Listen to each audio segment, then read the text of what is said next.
com a família, né. Então hoje a gente vive num país em que grande parte, ou melhor, vou reformular, né, boa parte das mães, elas são mães solteiras, né. A gente tem uma taxa muito alta no Brasil, eu não vou saber acertar, mas a gente sabe que boa parte das mães são mães solteiras.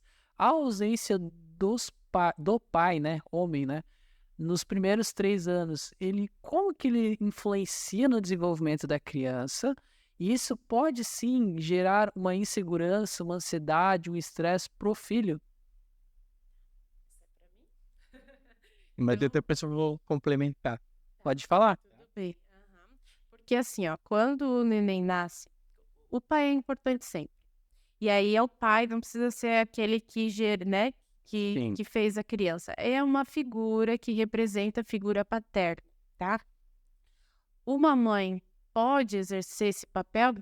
Talvez, porque às vezes ela também faz muitas funções paternas, mas a gente precisa de alguém representando, por conta da questão da imitação que trouxe. Uhum.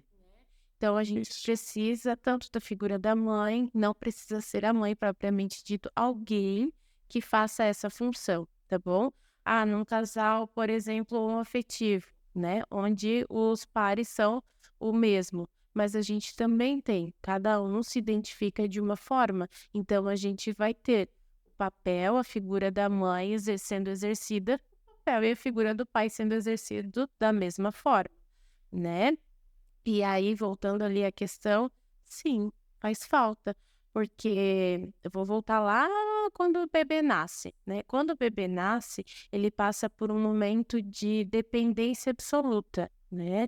Onde ele depende inteiramente da figura materna. Eu vou me referir à mãe, mas configura qualquer pessoa que faça esse papel, tá bom? Mas eu vou deixar a mãe para ficar um pouquinho mais fácil para exemplificar.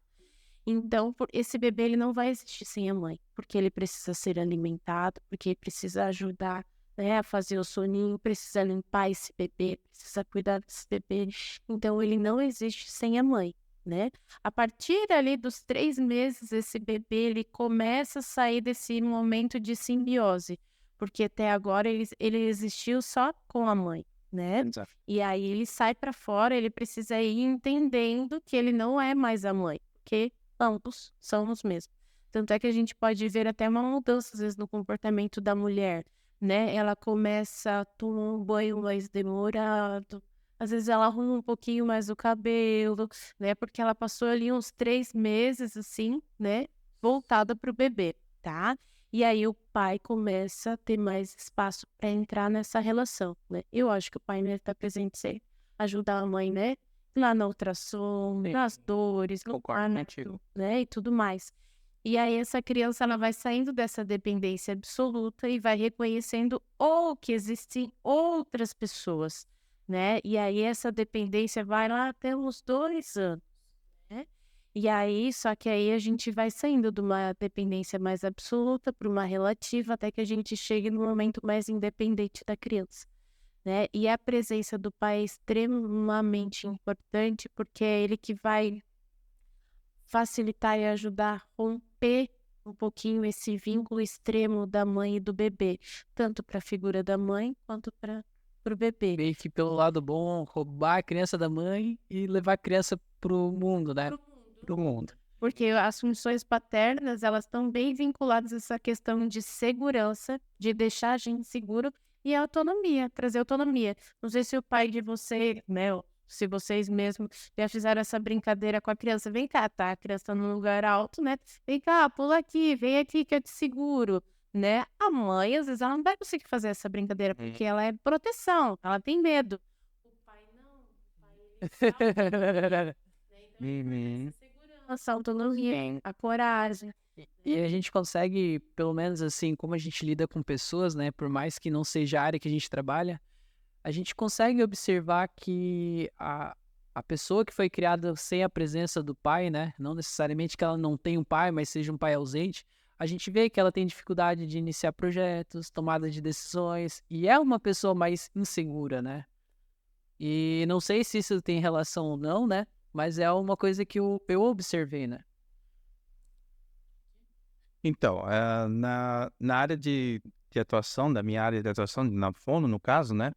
O que eu observo muito? Geralmente, quem mais toma frente, então, no caso do tratamento, né, de trazer a criança para a terapia, é a mãe, né? Existem pais que participam? Sim, existem. Que às vezes vêm os dois, às vezes se alternam para trazer a criança, mas em muitos casos, às vezes, é só a mãe. E também acontece assim, que só a mãe participa de tudo, só a mãe é que toma as decisões, né? E lá em casa, por exemplo, na questão da estimulação, na questão do trabalho com a criança em casa, não tem participação do marido, né? Eu observo isso no trabalho que a gente faz com os pacientes e você nota que isso também é uma coisa que interfere um pouco na questão do trabalho da gente. Uma questão muito de pessoa para pessoa, né? Sim, Mas a mãe, como ela tá muito tempo com o bebê, então ela começa a perceber que tá um pouco diferente, porque daí essa mãe tá levando na creche. Aquela criança tá fazendo aquilo, a minha criança não tá fazendo ainda. E ela começa a questionar aquela criança. Não tem problema que ela não tá fazendo, né? sim, Não, sim, mais comum que a gente tem. é A gente verdade. precisa entender por que aquela criança não está fazendo. Não configura uma doença ou um transtorno, né? Mas é um complemento. Então ela começa a observar, meu filho não está fazendo isso, e ela começa, né? Porque daí ela leva lá na dança, daí ela leva lá no judô. Daí ela sai com algumas amigas e também leva os bebês, né? E aí ela tem essa troca com outras mães, né? Então ela começa a observar e ficar um pouco mais atenta e ela vai trabalhando isso. Para alguns pais, às vezes, é só o choque do diagnóstico. É. Já veio o diagnóstico, o que eu vou fazer agora? Né? Acontece com muita frequência de pais abandonarem lares, né? Sim. Pela dificuldade de lidar com filhos, às vezes, que não correspondem à expectativa, né?